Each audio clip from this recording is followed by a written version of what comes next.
Assalamualaikum warahmatullahi wabarakatuh. Saya Najma Afra Gibril sebagai moderator dari kelompok 5 yang akan membahas materi tentang ekosistem hutan, sungai, dan air tawar yang akan dibahas oleh saya dan rekan-rekan saya. Di sini saya akan menjelaskan tentang latar belakang ekosistem hutan, sungai, air tawar. Jadi, ekosistem hutan, sungai, air tawar memiliki latar belakang yang penting sebagai salah satu ekosistem alami yang mendukung faktor keberlanjutan kehidupan. Ekosistem ini mencakup hutan yang tumbuh di sekitar sungai air tawar, yang mana itu akan menjadi tempat habitat dari berbagai spesies tumbuhan, hewan maupun mikroorganisme lainnya. Beberapa ahli mengutarakan pandangannya mengenai latar belakang ekosistem ini. Yang pertama, keanekaragaman hayati. Menurut Odum tahun 1971, hutan sungai air tawar menyediakan habitat unik bagi flora dan fauna seperti ikan, burung air, dan spesies endemik lainnya. Kedua, fungsi ekosistem. Menurut Naiman dan Desam menjelaskan bahwa ekosistem hutan sungai air tawar berfungsi sebagai zona transisi antara ekosistem akuatik dan ekosistem terestrial.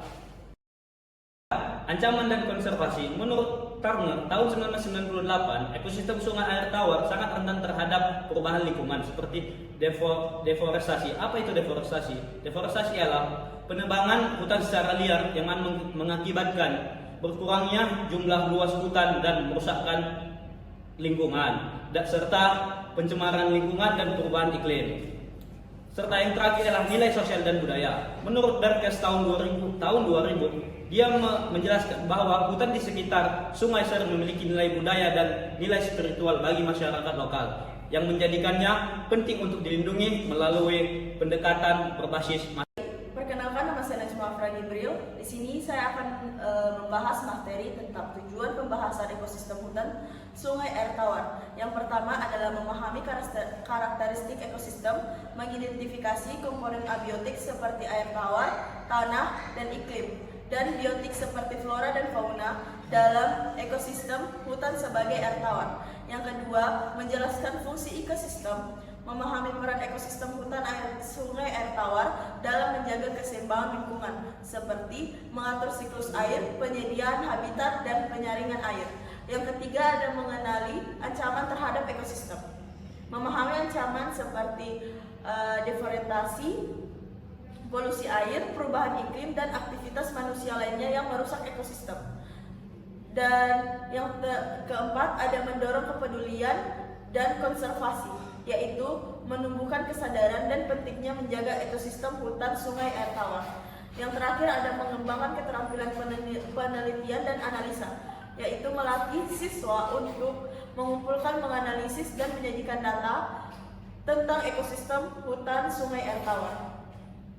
Selanjutnya ada luas dan penyebaran ekosistem hutan, sungai, air tawar. Ekosistem hutan, sungai, air tawar merupakan salah satu ekosistem paling kompleks dan produktif di bumi. Ia merupakan perpaduan unik antara ekosistem hutan dan ekosistem sungai, menciptakan lingkungan hidup yang kaya akan keanekaragaman hayati, luas, dan penyebaran. Secara umum, ekosistem hutan sebagai air tawar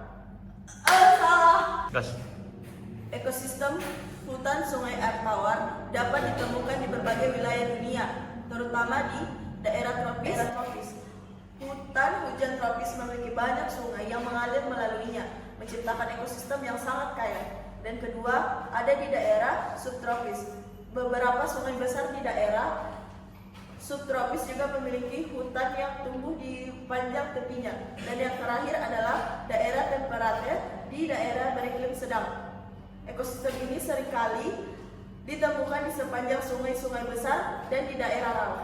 Sekian dari Baik, perkenalkan, nama saya Kevin Rizky Agung. Di sini saya akan menjelaskan materi tentang faktor-faktor yang mempengaruhi luas dan penyebaran. Yang pertama itu ada faktor topografi. Nah, faktor topografi ini yaitu daerah dengan kemiringan yang sangat curam dan banyaknya sungai yang cenderung memiliki ekosistem seperti ini dengan jumlah skala yang besar. Yang kedua itu ada iklim. Nah, dengan curah hujan yang tinggi dan suhu yang sangat mendukung pertumbuhan, ini akan mendukung pertumbuhan vegetasi.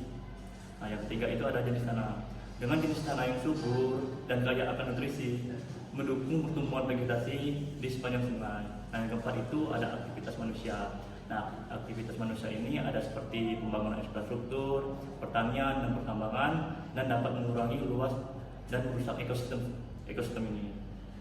Baik, selanjutnya itu ada materi tentang pentingnya ekosistem hutan dan sungai air tawar. Nah, yang pertama itu ada sumber daya air. Sumber daya air ini untuk menyediakan air bersih untuk dikonsumsi oleh manusia, pertanian, dan juga industri. Nah, yang kedua itu ada keanekaragaman hayati. Ini merupakan habitat bagi berbagai jenis tumbuhan, hewan, dan juga mikroorganisme. Nah, yang keempat itu ada pengendali banjir. Nah, ini di mana hutan ini berfungsi sebagai dapat membantu mengurangi dampak terhadap banjir.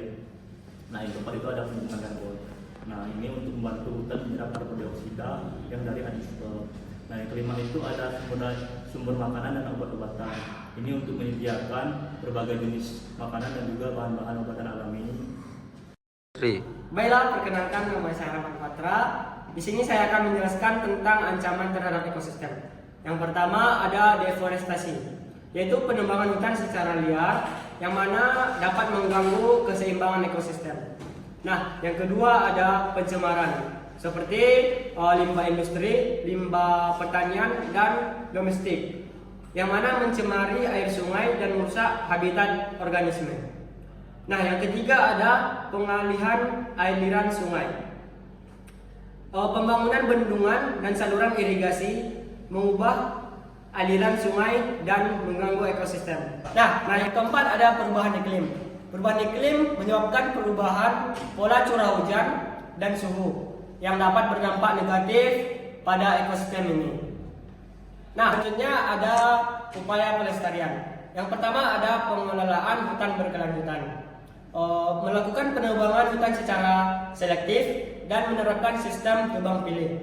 Nah, yang kedua ada pengelolaan sumber daya air, yang mana melakukan pengelolaan sumber daya air secara terpadu untuk mencegah pencemaran dan pengurangan debit air. Nah, yang ketiga ada pemulihan ekosistem, yang mana melakukan kegiatan rehabilitasi dan restorasi ekosistem yang rusak. Yang keempat ada peningkatan kesadaran masyarakat.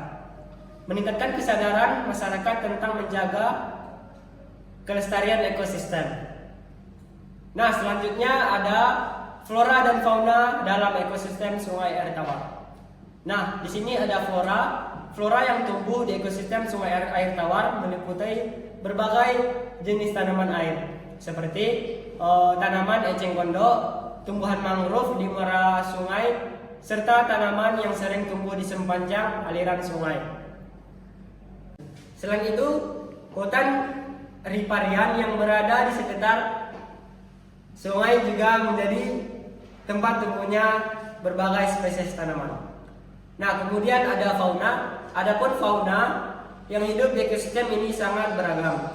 Sungai Air Tawar menjadi habitat bagi berbagai spesies air tawar, seperti ikan lele, ikan mas, ikan nila, serta berbagai jenis amfibi, reptil, dan mamalia yang hidup di sekitar aliran sungai. Beberapa hewan juga memanfaatkan sungai sebagai jalur migrasi, seperti burung-burung air dan mamalia besar seperti buaya dan gajah. Oke, Baik, perkenalkan nama saya Emma Priyansa. Di sini saya akan memaparkan materi tentang dampak kerusakan ekosistem Sungai Air Tawar. Jadi, kerusakan ekosistem Sungai Air Tawar tidak hanya berdampak kepada lokal, tapi juga memiliki implikasi yang luas terhadap lingkungan global, kehidupan manusia, dan keanekaragaman hayati. Jadi, pelestarian Sungai Air Tawar itu sangat penting untuk keberlanjutan kehidupan. Ada beberapa faktor yang menyebabkan kerusakan ekosistem Sungai Air Tawar, diantaranya 1. Pencemaran air. 5. Domestic industri dan pertanian menyebabkan pencemaran yang mengancam kualitas air sungai dan biota di dalamnya. 2. Perubahan penggunaan lahan. Konversi lahan untuk perkebunan kelapa sawit dapat membangun infrastruktur dan mengganggu keseimbangan ekosistem sungai. 3. Penebangan hutan. Deforestasi yang terjadi di hutan riparian dapat memperburuk erosi tanah dan mengurangi kemampuan sungai dalam menyaring air. Yang keempat itu pengalian aliran sungai, pembuatan bendungan atau pemendungan aliran sungai untuk pembuatan irigasi atau pembangkit listrik dapat menyebabkan aliran alami sungai dan mengurangi. 4. Pengalian aliran sungai, pembangunan bendungan atau pembuatan bendungan aliran sungai untuk kepentingan irigasi atau pembangkit listrik dapat mengubah aliran alami sungai dan mengurangi biodiversitas. 4. Pengalian aliran sungai. 4. Pengaliran aliran sungai, pembuatan bendungan atau pembendungan untuk kebutuhan irigasi atau pembangkit listrik dapat mengubah aliran alami sungai dan mengurangi biodiversitas. Selanjutnya yaitu peluang dan tantangan dalam perkebunan kelapa sawit. Sektor perkebunan kelapa sawit seringkali berinteraksi langsung dengan ekosistem hutan sungai air tawar, baik melalui penggunaan air sungai untuk irigasi maupun dampak lingkungan yang ditimbulkan oleh kegiatan perkebunan. Beberapa peluang dan tantangan yang muncul di antaranya: peluang, pengelolaan yang baik terhadap perkebunan kelapa sawit dapat mendukung konservasi ekosistem sungai dengan menerapkan sistem agroforestry dan pengolahan lahan secara berkelanjutan. Dan untuk tantangannya, praktek pembukaan lahan secara masif tanpa memperhatikan keseimbangan ekosistem dapat merusak hutan alaminya atau pemundulan hutan tersebut, merusak kualitas air dan sumber. Praktek pembukaan lahan secara masif tanpa mempertimbangkan keseimbangan ekosistem dapat merusak hutan alaminya atau pemundulan hutan tersebut, merusak kualitas air, sungai, dan mengancam keanekaragaman hayati di dalamnya. Sekian, terima kasih. Nah, kesimpulan dari materi ekosistem hutan sungai air tawar yaitu memiliki peran yang sangat penting bagi kelangsungan hidup makhluk hidup di sekitarnya. Namun, kerusakan yang disebabkan oleh aktivitas manusia termasuk sektor perkebunan kelapa sawit dapat menurunkan fungsi ekologis sungai.